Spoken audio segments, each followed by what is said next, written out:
La radio qui vous parle de NBA, c'est Radio Off Basket. Le basketball, c'est mieux à la radio.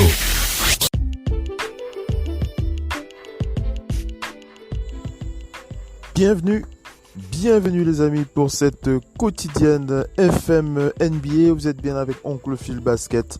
Et oui, c'est la reprise d'INFM NBA. Alors vous l'aurez compris, il y a une petite pause entre le dernier talk show que nous avons réalisé et la reprise des quotidiennes FM NBA pour une raison simple, tout simplement parce que Radio FM Basket, nous suivons l'actualité de la NBA 24 heures sur 24, 7 jours sur 7 pour ceux qui suivent la page Facebook ou alors le groupe basket Radio Off Basket. Vous avez des informations tous les jours, 24 heures sur 24, 7 jours sur 7. Mais pour ce qui est des podcasts, il peut arriver parfois qu'il y ait une petite pause entre les diffusions des quotidiennes, tout simplement parce que l'actualité n'est pas suffisamment brûlante pour qu'on puisse faire un talk show là-dessus, des talk shows. Voilà, on va pas vous endormir avec des actualités que vous pouvez trouver facilement sur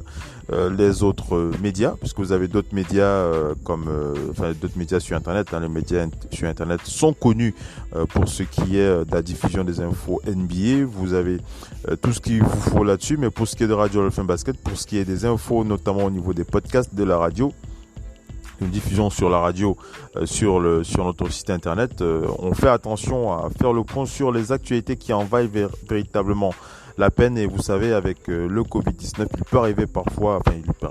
il est arrivé surtout en début de crise que l'on se mette en pause, histoire d'observer un peu l'actualité avant de revenir vers vous avec des nouvelles plus fraîches, des nouvelles plus excitantes, des nouvelles plus passionnantes à partager ensemble. Voilà, c'est un petit peu la raison, sans oublier que en plus de notre taf quotidien sur Radio FM Basket, nous avons aussi une vie à côté sur le plan professionnel. Donc lorsque on est amené à mettre une petite pause à cause du fait qu'il faut aussi garnir les marmites, on va dire ça comme ça, on est un petit peu obligé de mettre un petit peu la pause avant de revenir garni, frais comme des lardons, pour reprendre la diffusion des talk shows, la diffusion de ces podcasts, de nos émissions longues, de nos émissions courtes. Voilà, donc ne vous inquiétez pas, si vous avez eu l'impression que pendant un certain moment la diffusion de nos podcasts ont été mis en pause, nous n'avons pas arrêté notre activité. C'est déjà arrivé plusieurs fois que nous mettions en pause pour des raisons professionnelles et aussi en fonction de l'actualité de la NBA. Allez les amis, on enchaîne avec la quotidienne de ce jour sur FM NBA, émission courte.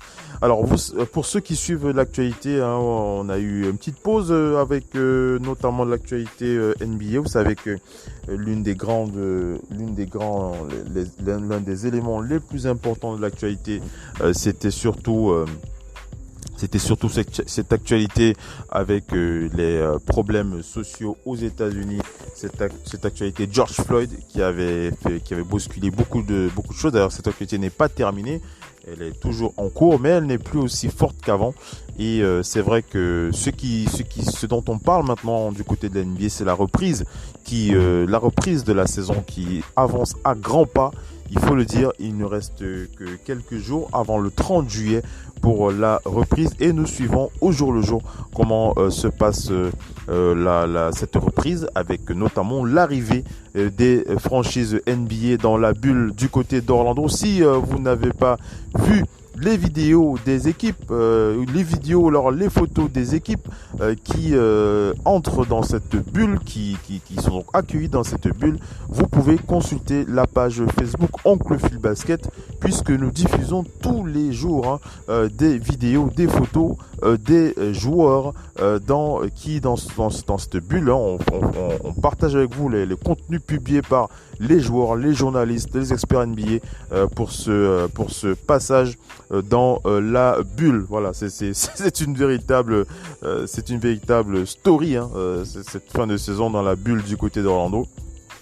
au-delà de l'actualité sanitaire qui fait des ravages, il faut le dire aussi, du côté des États-Unis.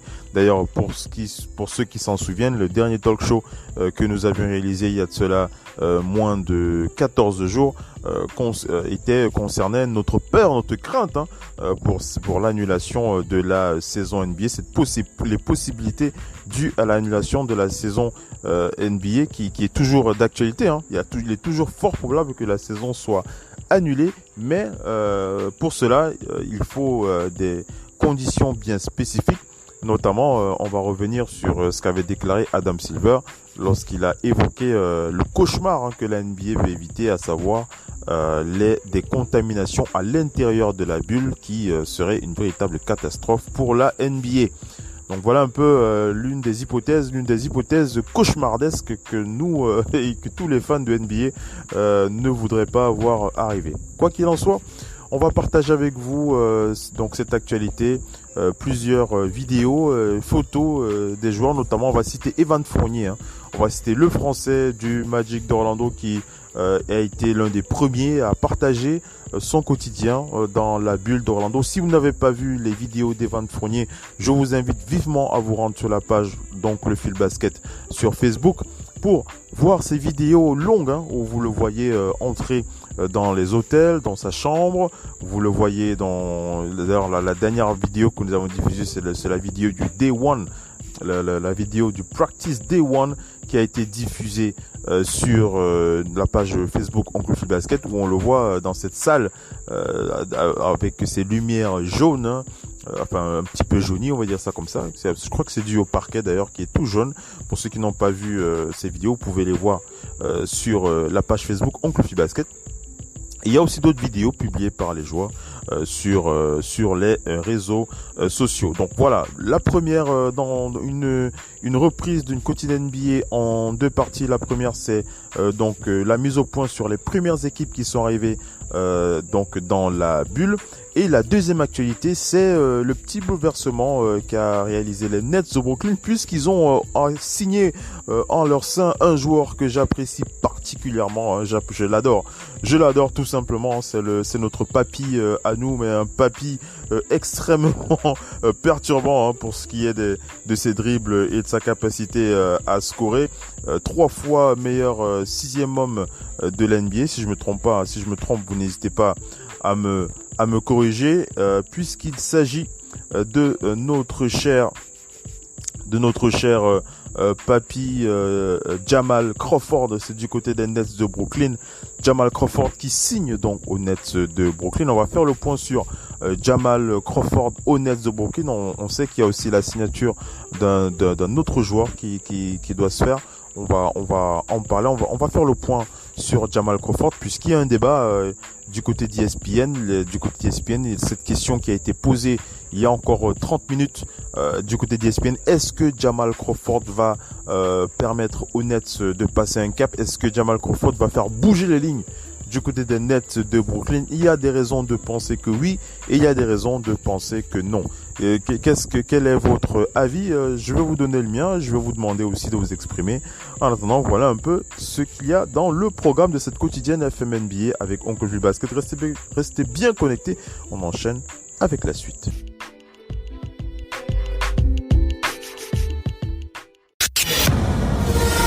La radio qui vous parle de NBA, c'est Radio Off Basket. Le basketball, c'est mieux à la radio.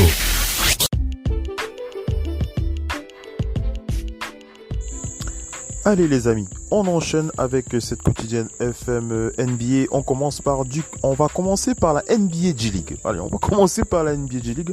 Pourquoi? Tout simplement parce que c'est l'occasion de féliciter la première femme nommée JM d'une franchise. Oui, mesdames et messieurs, si vous ne le saviez pas, la première femme de l'histoire des franchises aux États-Unis, tout sport confondu. Je dis bien tout sport confondu, sauf si vous avez un exemple que je ne connais pas, vous êtes libre, enfin je peux me tromper, Oncle Phil Basket n'est pas censé avoir la science infuse, mais donc, si vous connaissez le nom d'une autre femme nommée JM dans l'histoire du sport aux États-Unis, n'hésitez pas à me faire signe. En attendant, on va donc citer Tori Miller, c'est du côté de la NBA G League. Tori Miller qui est donc la première femme nommée General Manager d'une franchise, c'est du côté des Skyhawks, cette équipe qui est donc affiliée aux Hawks d'Atlanta. Donc c'est Hawks d'Atlanta, cette équipe est affiliée aux Hawks d'Atlanta. Donc c'est une promotion interne puisque Tori Miller faisait déjà partie de l'organigramme de cette franchise cette saison. On rappelle que c'est depuis juillet 2019 qu'elle était l'assistante du general manager Derek Pierce aux Skyhawks. Bien entendu, Derek Pierce ne quitte pas les Skyhawks puisqu'il devient vice-président du personnel de cette équipe. Tori Miller devient donc general manager. On rappelle qu'elle n'est pas novice dans le métier puisqu'elle travaillait il y a 3 ans du côté des Erie Bayhawks, cette ancienne équipe affiliée au Magic d'Orlando qui est devenue plus tard les Lakeland Magic. Voilà, on va féliciter Tori Miller. Tori Miller, première femme GM dans l'histoire du sport aux États-Unis. En tout cas, c'est très intéressant et très passionnant. Il faudrait qu'il y ait de plus en plus de nominations de femmes à des postes de responsabilité dans le monde du sport. C'est vrai qu'on attend de voir aussi la première hit coach femme du côté de l'NBA. Je crois qu'elle s'appelle Becky Emmons. Becky Emmons, qui est encore assistante coach du côté des Spurs de San Antonio. Il y a Becky Emmons qui pourrait devenir la première femme hit coach. En tout cas, à chaque fois que l'on recherche un coach du côté des Knicks, ça va pas se faire. Je ne pense pas. Mais Becky Emmons, je pense qu'on prononce bien, Becky Emmons qui fait partie des coachs dont on parle le plus, en tout cas au très haut niveau, pour pourquoi pas devenir un jour hit coach du côté de la NBA. Quoi qu'il en soit, c'est une véritable avancée pour le sport aux États-Unis avec la nomination de Tori Miller du côté des Hawks d'Atlanta avec cette équipe, les Skyhawks. Voilà, félicitations à ce general manager. C'est du côté de la NBA G League.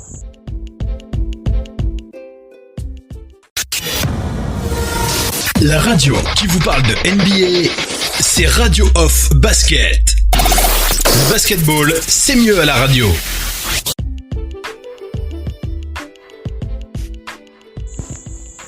Allez les amis, on enchaîne avec les premières équipes. Allez, on commence avec les premières équipes qui sont donc arrivées dans cette bulle. Voilà, on fait le point sur ces premières équipes, c'est quand même historique.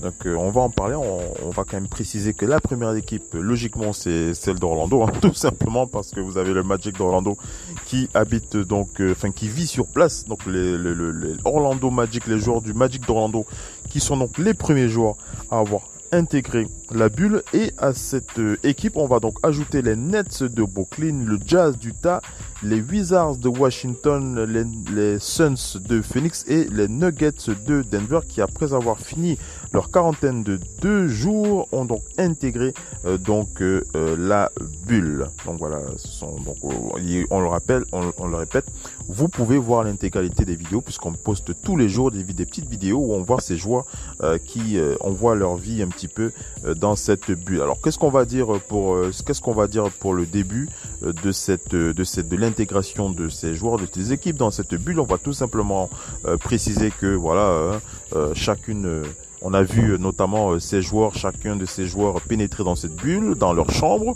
On a notamment constaté que la majorité de ces joueurs mettaient en avant leur poste de jeu, on va dire ça comme ça, puisque lorsque vous regardez la majorité des vidéos des joueurs dans cette bulle, vous voyez qu'ils filment d'abord la position de leur place, le bureau où ils ont installé leur PC avec leur jeu déjà prêt lorsqu'ils se relaxent, lorsqu'ils se détendent. Ils aiment bien jouer aux jeux vidéo, donc ça on l'a remarqué. On a aussi remarqué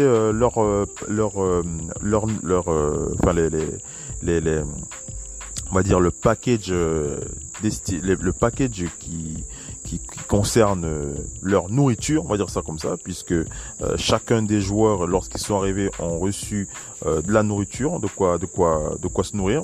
Et il faut dire que la majorité des joueurs n'ont pas véritablement apprécié, puisque c'était des plateaux repas, on va dire ça comme ça, distribués par les compagnies aériennes aux joueurs dans leur chambre. On va dire que la majorité des joueurs se sont un petit peu plaints. Je pense, si vous n'avez pas vu la photo la photo publiée par le pivot, le Camerounais Joel Embiid, qui on va pas dire qu'il s'est plaint, mais il a bien précisé que lorsqu'il a vu son plateau repas, il a précisé que il va certainement perdre encore beaucoup de poids s'il est nourri de la sorte. Donc, on va dire que les plats proposés pour les premières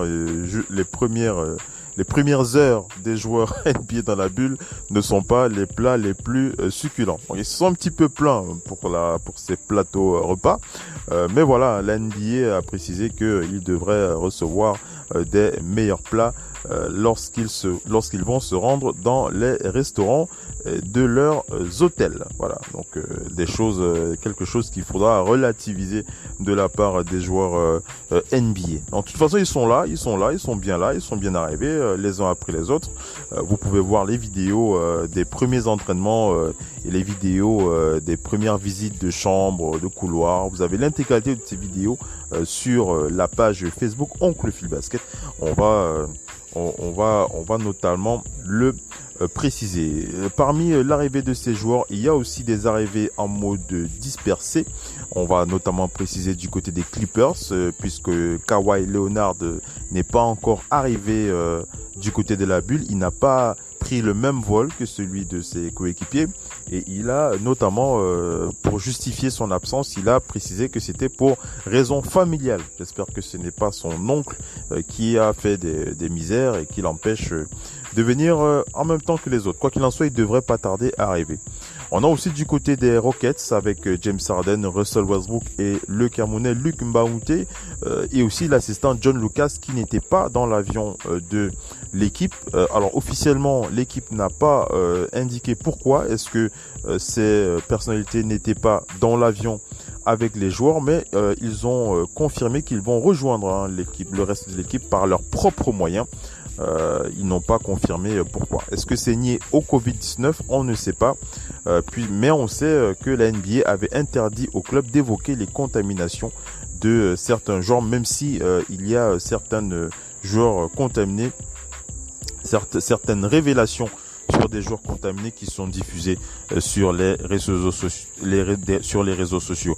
Donc on va notamment préciser une arrivée plutôt normale, mais en ordre dispersé pour ce qui est de certaines équipes, puisque j'ai donc cité les Clippers avec Kawhi Leonard qui n'est pas encore arrivé, et les Rockets de Houston avec Russell, James Harden, Luc Mbamute, l'assistant John Lucas qui ne sont pas encore arrivés. Mais voilà, ils arrivent tout doucement, tranquillement, les choses se passent plutôt bien, on va dire ça comme ça.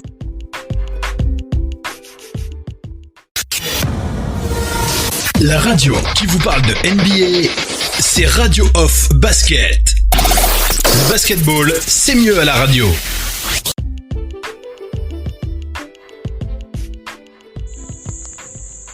Allez, on va enchaîner avec la dernière partie de cette quotidienne NBA. Il s'agit la petite discussion concernant l'arrivée, la signature de Jamal Crawford. On va se poser la question, est-ce que vous pensez que Jamal Crawford va mettre le feu aux Nets de Brooklyn?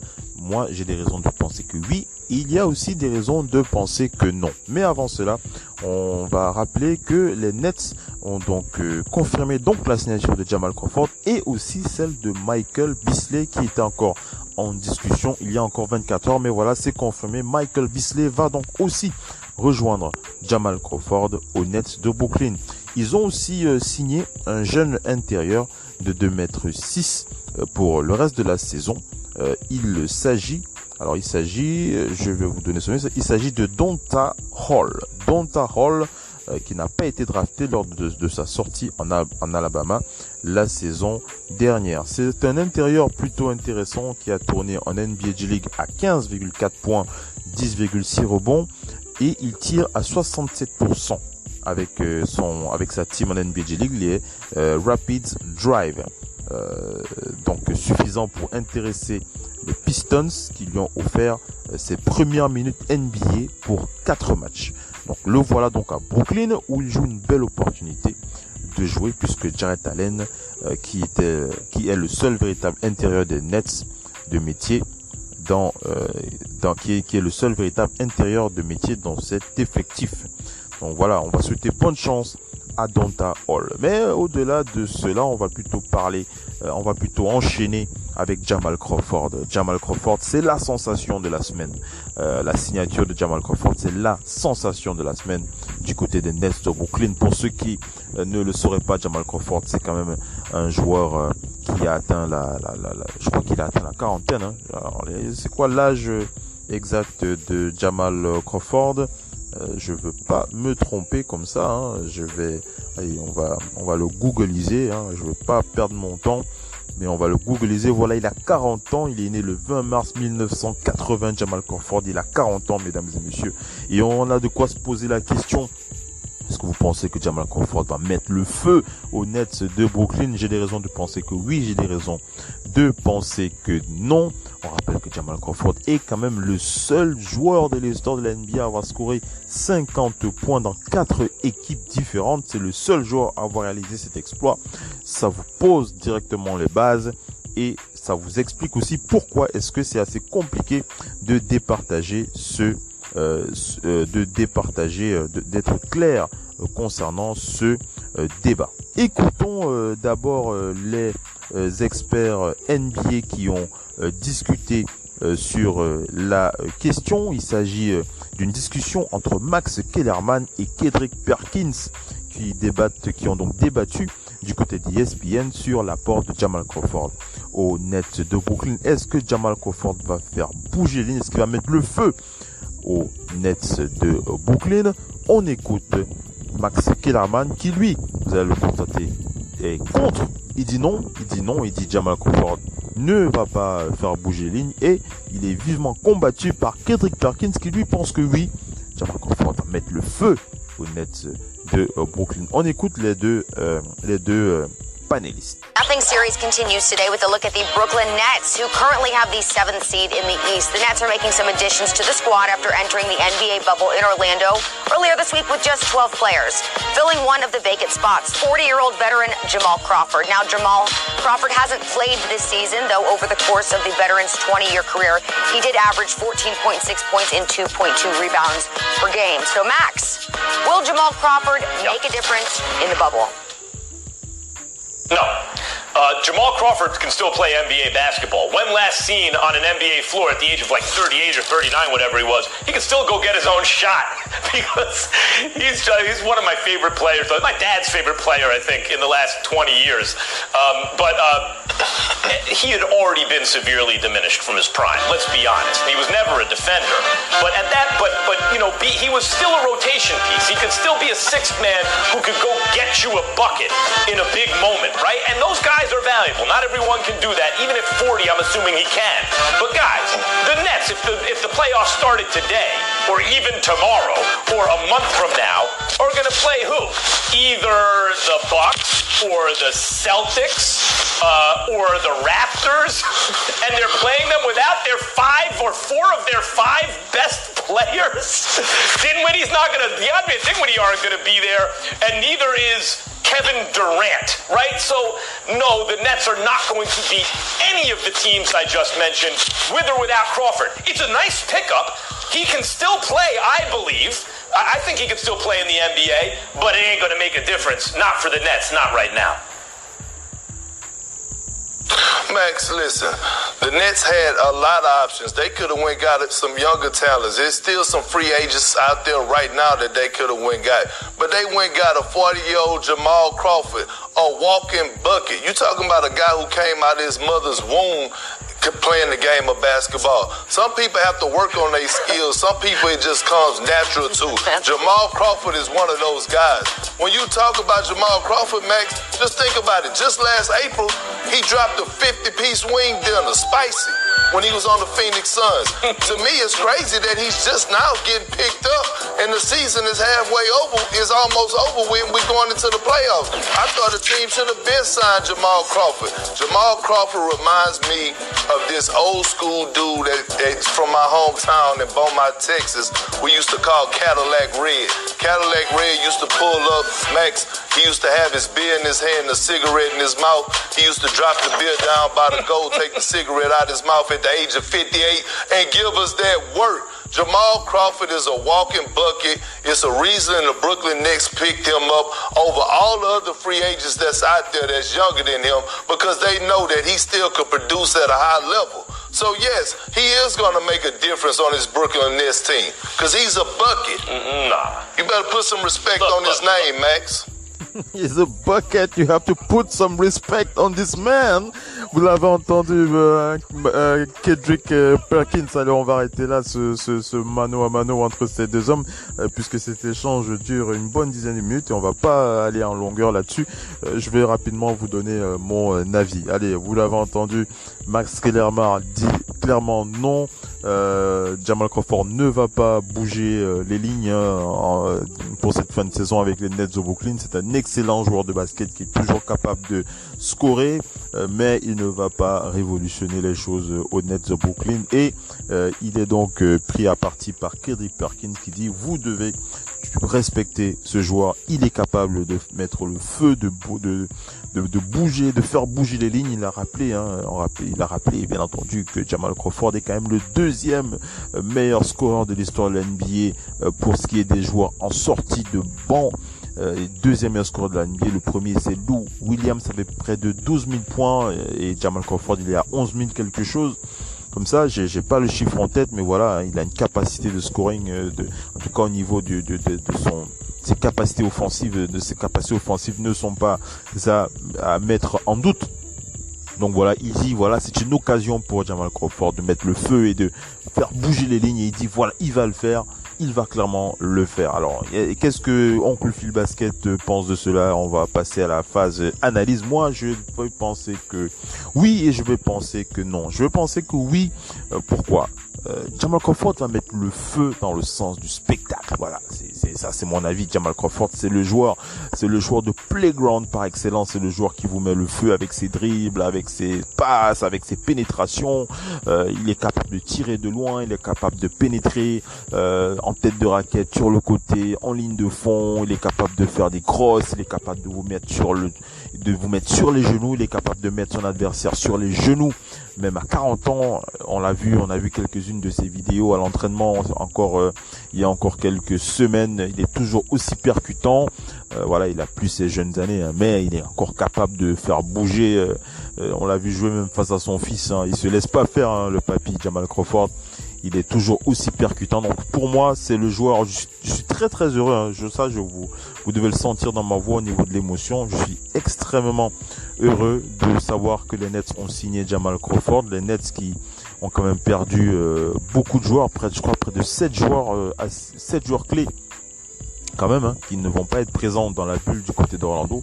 Alors si on a envie de vibrer avec les Nets de Brooklyn, Jamal Crawford c'est le client c'est le client qu'il vous faut, c'est le produit qu'il vous faut, voilà.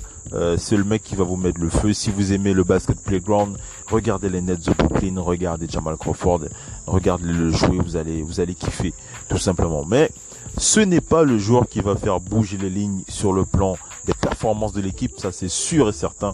Les Nets ont une razzia de joueurs qui ne seront pas présents. Ils vont essayer de boucher, de combler un petit peu les manques avec d'autres joueurs ici et là, mais ça ne va pas faire une grosse différence. Il y a encore un gros problème d'alchimie à régler collectivement dans cette équipe, donc ils vont pas aller si loin, ils vont pas aller encore lors du dernier podcast avec le Doc One P, on se disait voilà, si vous êtes fan des Nets, vous pouvez sortir les mouchoirs. Moi je vais dire voilà, si vous êtes fan des Nets, vous pouvez sortir les mouchoirs, mais pour essuyer votre bouche lorsque vous allez bouffer un hamburger, parce que moi je vous dis, si vous regardez les Nets, prenez un plateau repas, vous installez devant la télé, vous regardez Jamal Crawford, voilà. Vous allez, les Nets ils vont pas gagner, mais vous allez passer un bon moment, ça c'est sûr. Par contre, si Jamal Crawford n'avait pas signé, vous allez clairement vous ennuyer. vous allez clairement vous ennuyer avec cette équipe. Voilà. Pour moi, voilà la magie que va apporter ce joueur, Jamal Crawford, dans cette équipe des Nets de Brooklyn. J'ai hâte de le voir. J'ai hâte de voir comment il va nous faire kiffer. Il va nous faire kiffer le basket. Voilà, tout simplement. Mais les Nets ne vont pas gagner. Ils ne vont pas gagner. Peut-être qu'ils gagneront peut-être 1 ou 2 matchs, mais ils vont pas faire des miracles. Voilà. Il faut le dire. Il faut être clair. Il faut être net. Voilà. Voilà un peu mon positionnement. Pour ce qui est de Jamal Crawford, quel est le vôtre? Que pensez-vous de l'ajout du papy Jamal? Est-ce que vous pensez qu'il va amener les Nets en playoff? Est-ce que vous pensez que non? Est-ce que c'était une erreur de le signer? Dites-nous dans les commentaires. Vous pouvez nous laisser un voice message pour ce qui est de la communauté WhatsApp. Vous pouvez nous laisser un voice message dont on le diffusera lors des prochains talk shows. Voilà pour ce qui est de mon analyse. Je vais vous remercier d'avoir été connecté pour cette quotidienne FM NBA et je vous dis à la prochaine sur Radio LFM Basket. Ciao les amis. Bye bye.